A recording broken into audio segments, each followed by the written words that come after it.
আছো সবাই? সকাল 6টা বাজছে আর বেরিয়ে পড়েছি বাবার বাড়ির উদ্দেশ্যে। ছুটিটা তো কাটাতে হবে, ছুটি তো প্রায় শেষের পথে, তাই এই গরমের ছুটিতে যদি বাবার বাড়ি না যায় তাহলে ভগবান পাপ দেবে না।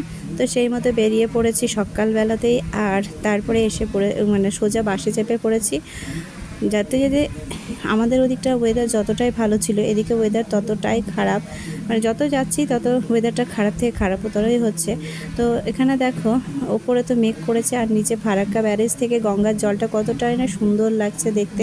অবশেষে যখন নিজেদের গন্তব্যে পৌঁছে গেলাম, তখন নেমে সোজা মেয়ে হাঁটা দিয়েছে। তো আজকে আর বাপের বাড়ি যাওয়া হচ্ছে না, আজকে গিয়ে আগে দিদিদের কাছে ঢুকবো, তারপরে আমরা সবাই মিলে কালকে যাব বাবাদের কাছে। তো মেয়ে রেল লাইন ধরে পার হচ্ছে, কারণ হচ্ছে যে নিচে যে সাবওয়ে, ওখানে প্রচণ্ড ট্রাফিক হয়ে আছে। তো আমরা যদি সেটা দিয়ে যেতাম তো অনেকটাই লেট হয়ে যেত, সেই কারণে চারিদিক দেখলাম যে সিগন্যাল নেই, তাহলে পার হওয়া যাবে। তো সেই মতো পার হয়ে সোজা যখন চলে আসলাম দিদির বাড়িতে। আর এখন মেয়ে দরজা খুলে ভেতরে ঢুকছে। বারবার এক্সপেক্ট করেছিল যে দাদা হয়তো দরজায় দাঁড়িয়ে থাকবে, এবার দাদা কেন মানে দাঁড়িয়ে নেই সেটা ওর রাগের কারণ হয়ে গেছে।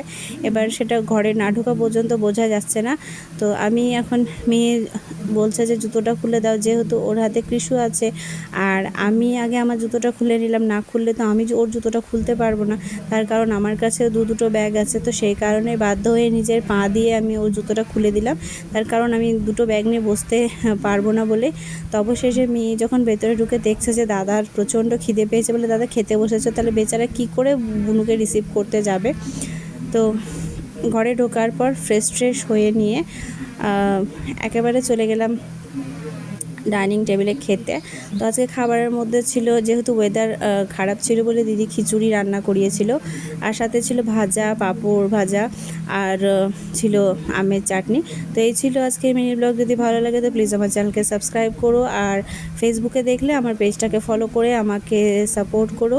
আবারও দেখা হবে কালকে সম্পূর্ণ নতুন ব্লগ নিয়ে। আপাতত আজকের মতো বাই।